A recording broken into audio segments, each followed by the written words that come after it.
Stop joking around. Enough with the mocking. I angrily threw the box containing the dress into the trash can. Hey, what are you doing? Throwing away what your son gifted his child is just awful. Susan confronted me with these words. Can you still say that after seeing this? I showed her something that turned her face pale. My name is Mary, a 38-year-old office worker. I've been married to my husband Joe for nearly 10 years now. Joe and I met at a party. Joe was there at a party thrown by a mutual friend. Ah, found a smoker. I'm going to sit over there. I used to smoke back then, but I've since quit. I loved rock music and often went to live music venues as a college student. I got hooked seeing everyone around me smoking and enjoying their drinks while watching the live performances. By the time I started working, there was a big push for no smoking and segregated smoking areas, and I, as a smoker, felt quite constrained. At that party, only Joe and I were smokers. I thought I'd be the only smoker and sat at a corner table, lighting a cigarette. He came over, looking delighted to see another smoker. Just being smokers gave us a sense of closeness, but we also shared a love for rock music. He often went to music festivals, and we liked many of the same bands. We hit it off and spent the whole party talking just to each other. We exchanged contact information, started seeing each other, and then began dating. Being with someone who shared my interests was comforting, and he was fun to be around. Our relationship progressed smoothly, and after dating for about 2 years, he proposed. Mary, marry me. I want to be with you forever, he said, offering me a ring. I immediately accepted, and we decided to get married. I thought life with him would always be fun. But marriage taught me it's not just about the couple. Nice to meet you. I'm Mary. This happened during my first family meeting at my in-laws' house. My mother-in-law Susan was cold towards me. So, you're Mary. I've heard about you from Joe, but are you really suitable to be my son's wife? What? Did you graduate from college? Yes, I did graduate. I see. And where do you work? Susan grilled me with questions like an interviewer. Come on. Don't interrogate her like that. Mike, you're too soft. As a mother, I just want my child to be happy. Susan was very strict, almost overprotective, like a mother hen. I wondered if marrying him was really the right decision. I was genuinely concerned. But still, my love for him outweighed those doubts. I'm seriously involved with Joe and really want to marry him. If there's anything I'm lacking or you're concerned about, I'd appreciate your guidance, Susan, I said, asking her for advice. Susan looked shocked, and then quickly averted her gaze. If I find anything unsatisfactory, I won't hold back, she said, almost spitting the words out. I was anxious about getting along with Susan, but I didn't want to give in, even if she harassed me. I think that's the rock spirit in me, never backing down. Later, when I met my parents, Susan bombarded them with questions too, which was a bit unpleasant. My parents, too. It was like being interrogated, they said, a bit taken aback. And finally, he and I managed to have our wedding without any issues. Thankfully, Susan didn't say anything during the ceremony, so I could focus on my wedding without worries. Then Joe and I went on our honeymoon, and after returning, we started our married life together. Life with Joe was so much fun. He always made me laugh.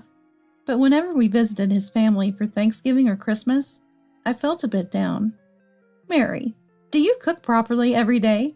Are you feeding Joe nutritious meals? Oh yes, I cook every day. What exactly do you cook? Well, soups, steaks.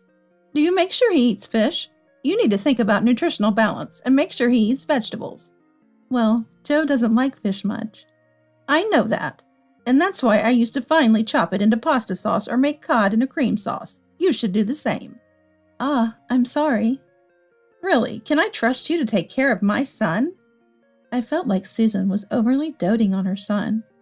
The kind of menu Susan prepared might be easy for a housewife, but it was quite a challenge for someone working full-time like me. But it seemed like Susan didn't take my situation into consideration, and often complained. That's why I wasn't keen on visiting my in-laws' house. However, Joe valued his family, or rather he was overprotected by Susan and liked her. I thought he was a bit of a mama's boy. So we invariably went to his parents' house for Thanksgiving and Christmas, and sometimes he would take me there on other occasions too. Each time Susan watched me with a critical eye, which made me uncomfortable. 3 years into our marriage, I got pregnant. Really? Are you sure? Yes, the doctor confirmed it. Awesome. Thank you, Mary. Joe was overjoyed about my pregnancy, and I was happy too. Both my parents and my in-laws congratulated us. I was excited about starting my new life as a mother. But pregnancy was tough. I was prone to getting sick, and even eating was a struggle. When I discussed it with Joe, he said, "I'm not good at housework." He was sympathetic, but not much help. There was still time before I could take maternity leave, and my mother couldn't come home easily as she lived in the countryside. That's when, "Why don't we ask Mom to come over?" Joe suggested. I was speechless. The thought of living with Susan, who had always been harsh with me, especially when I was physically and emotionally vulnerable, during pregnancy was unbearable. I'm not sure about that," I blurted out, and Joe was surprised. "Why not? Her house is close, and it would be best. You'd appreciate Mom's help with the housework, right? It makes the most sense. I'll call her right away." Wait a minute. Joe decided on his own. And before I knew it, Susan was coming over every day to help with the housework. "Susan, thank you for helping out from today." "Sure thing." I was extremely anxious. I expected Susan to nitpick everything. I thought she would criticize me for not cleaning properly, or for having a messy fridge. But surprisingly, Susan wasn't as harsh with me as I had expected. "How are you feeling?" "I'm okay, thank you." "Good. I made a salad. Have some." "Thank you. It's delicious." "Glad to hear that." The salad Susan prepared had boiled and shredded chicken breast, sliced tomatoes and croutons on lettuce, topped with her homemade dressing. The dressing was exquisite, light and refreshing, making it easy to eat even when I felt unwell. "When I was pregnant, I couldn't eat much either, so I got my nutrients from light salads like this." "I see. If there's anything you don't like, let me know." "Thank you. I'm fine with everything." "Okay then, I'll come again tomorrow." "Thank you so much." Susan wasn't one to show a smile, but she took great care of me. She continued to come every day, handling the housework efficiently without burdening me.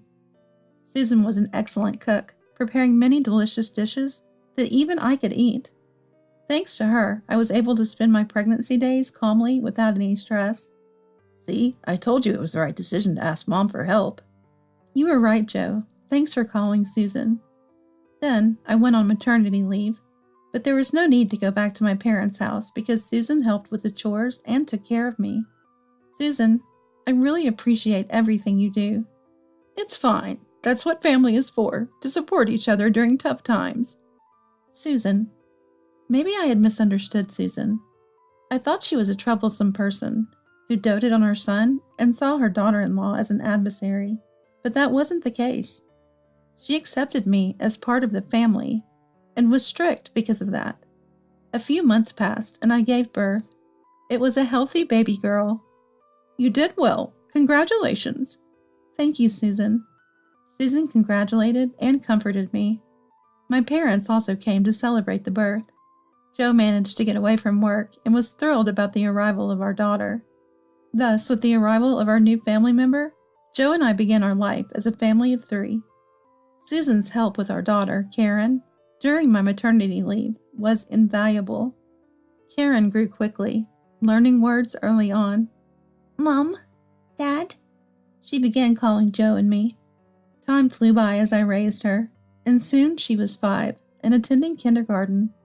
While I balanced work and parenting, Susan considerately helped with Karen. "Today, Karen and I played house." "Grandma and I had so much fun." "That's great to hear."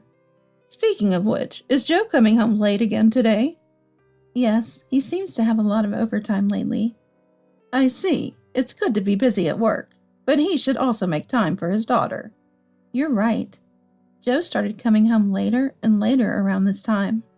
Of course, since we work at the same company, I understand that his responsibilities have increased over the years. But even so, his return time has been getting later and later. And on weekends, He often goes out alone, saying his friends invited him. Initially, Karen was close to her dad, but lately she's given up on him as he's become less involved. Seeing her looking lonely made me angry at Joe. "Hey, could you spend a little more time playing with Karen?" I said to Joe one day, but he looked annoyed. "I'm working hard every day, and I'm tired. You should be the one playing with her." Is that really okay for a dad? "Annoying. Whoever can do childcare should do it," Joe said, ending the conversation abruptly and going to his room. Wait a minute! I was dumbfounded by his behavior. Moreover, although Joe appears to be working hard, I earn more as I work for a better company. Despite working hard and doing the household chores, I'm bearing a greater burden than Joe. It's infuriating to be told as if he has it harder. During this time of frustration, something unexpected happened. The story goes back a bit. One holiday, Karen said she wanted to wear a new dress for her elementary school entrance ceremony. Joe was home unusually. "Great, I will buy it for you," he said. I was surprised Joe said that, but Karen was delighted, which warmed my heart. "Yay! Then I want a light blue dress." "Okay, got it." I was happy to think that Joe was considering our daughter. But days passed and there was no sign of Joe buying the dress. The entrance ceremony was just a week away. Maybe he'll buy it next weekend, I thought, but Joe went out again, saying his friends invited him. Had he already prepared it? I became very anxious. During this time, Susan came over to help with Karen's care. "There's a lot to prepare for the entrance ceremony, isn't there?" "Thank you, Susan." "Is Joe not here again?" "That's right." "What could Joe be doing at a time like this?" Susan, too, was clearly frustrated that Joe had recently stopped taking part in caring for Karen. Then, something startling happened. While my daughter, Susan, and I were at home, the doorbell rang with a delivery. It was a package addressed to Karen. The sender's name was Joe, and it was marked as children's clothing. Thinking it might be the dress, Karen and I opened the box. But the dress inside wasn't the light blue one she had wanted. It was black. What's this? I felt a surge of anger looking at the color. It was so black, like something one would wear to a funeral. This wasn't appropriate for an entrance ceremony. Then I found a letter on top of the dress, which made me even angrier. "Dear Mary, a gift from Joe and me to Karen. It's a pricey dress worth $1,000, so please use it carefully. Maybe for your funeral, for example. Stop joking around. Enough with the mocking." I angrily threw the box with the dress into the trash can. "Hey, what are you doing?" Susan was furious. "Throwing away a gift your son gave to his daughter is terrible. Karen will be sad." Confronted by Susan, I calmly replied, "Can you still say that after seeing this?" I showed her the letter, and her face turned pale. "What's this? Does this mean Joe is having an affair?" "It's possible." I collapsed to my knees in shock. I couldn't believe such a thing was happening to me. "Mary, are you okay?" Susan rushed to me, concerned. "Susan, I'm sorry." "No, I'm the one who should apologize for yelling." Karen, not fully understanding what was happening, just saw me faltering and came over worried. "Mom, are you okay?" "Karen, I'm sorry for worrying you. I'm okay. This dress was delivered by mistake. Dad will buy the right blue one next time, so let's wait a little longer." "Okay, I understand." After calming down, Susan and I decided to investigate the truth. We left Karen with my father-in-law and waited for Joe. "I'm home." "Welcome back." "Joe, I bought your favorite Mont Blanc cake. Want some?" "Really? Yes, I love it." Joe has a sweet tooth, especially for cakes, so Susan used sweets to catch Joe off guard. "I'll prepare some iced coffee." "Thanks." As Joe was fixated on the Mont Blanc in front of him, Susan approached with iced coffee, but deliberately spilled it on his clothes. "Whoa, Mom, what are you doing?" "Sorry, you better take that off quickly before it stains." Susan urged Joe to change his clothes. Caught off guard, Joe left his mobile phone on the table and went to change. While Susan was following Joe, I opened Joe's mobile phone. He had said it was set to his birthday. When I entered the lock number, I could access Joe's mobile phone. I found the text with his mistress and took photos with my phone. Then, "Come over now. I want to introduce you to Mom. My wife is out with our daughter." I messaged the mistress from Joe's phone. Immediately, a reply came. "Finally decided to leave her and be with me? I'm so happy." Great, the mistress will come here now. And indeed, after some minutes, the mistress arrived. When I opened the door and led her to the living room, Joe was shocked. "Sarah, why are you here?" "Why, you invited me. You said you wanted to introduce me to your parents." "I didn't do anything like that." "What are you talking about? You sent me a message." Joe checked his phone in a panic and realized I had sent the message. "Mary, you mess with my phone. That's despicable." Joe was furious at me, but Susan got angry at Joe's response. "The lowest of the low is you. How dare you betray your wife and daughter like this? To hurt your family instead of protecting them. You should be ashamed." "Mom." Joe was surprised to be scolded by Susan, who usually sided with him. I asked Joe about the black dress. "Did you know about the black dress that Sarah sent to Karen?" "What?" "This dress came with a letter like this." Joe seemed unaware as he read the letter, speechless. Sarah smirked triumphantly. "You did this, Sarah?" "Well, Karen wanted a dress. So I bought her one. It's a designer brand. Cost $1,000. "Are you insane? Making our affair public and even involving my daughter in it?" "Well, I thought you'd never leave her otherwise." "What are you talking about? I'm not divorcing." "What?" Sarah was shocked by Joe's statement.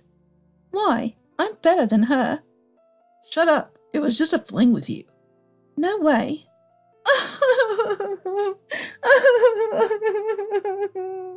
Sarah broke down in tears. I realized how despicable Joe was, so I told him, "We're obviously getting a divorce." "What?" "Do you realize what you've done? You've betrayed our family. I never want to see you again. I want a divorce now." "Wait, if you divorce me, you'll have trouble. No support from Mom. And you'll be taking Karen's father away." "That's not a threat. Susan said she'd support me in parenting even if we divorced. Karen has almost given up on you anyway. We're definitely divorcing. You don't want to divorce because I earn more than double your income, right? You'll lose those benefits." Sarah, hearing this, "What do you mean?" confronted Joe. Joe pale-faced. "I hardly paid any living expenses here, so I could spend lots on dates with you," he explained to Sarah. "So you can't afford a luxurious life for me if we get married?" Joe nodded, and Sarah was furious. "Joke's on you. I don't need a man without money." Sarah stormed out of the house. "Running away won't help. I'm still going to sue for compensation," I said to her. For a moment, Sarah froze, but then she left the house through the front door and was gone. "Joe, you're an embarrassment as a son. Don't see me or Mary again." Susan disowned Joe, who was left in a state of shock. Later, I sought compensation from Joe and Sarah through a lawyer, and demanded child support from Joe post-divorce. Rumors at Joe's workplace about his affair, and now second divorce, left him feeling isolated. I also sent a copy of the distasteful letter Sarah sent to her employer, so she too faced cold shoulders at work. Meanwhile, Karen and I are living happily. Susan occasionally visits us, allowing me to balance work and parenting without any trouble. As a single mother, I plan to continue raising my daughter with all the support I can get.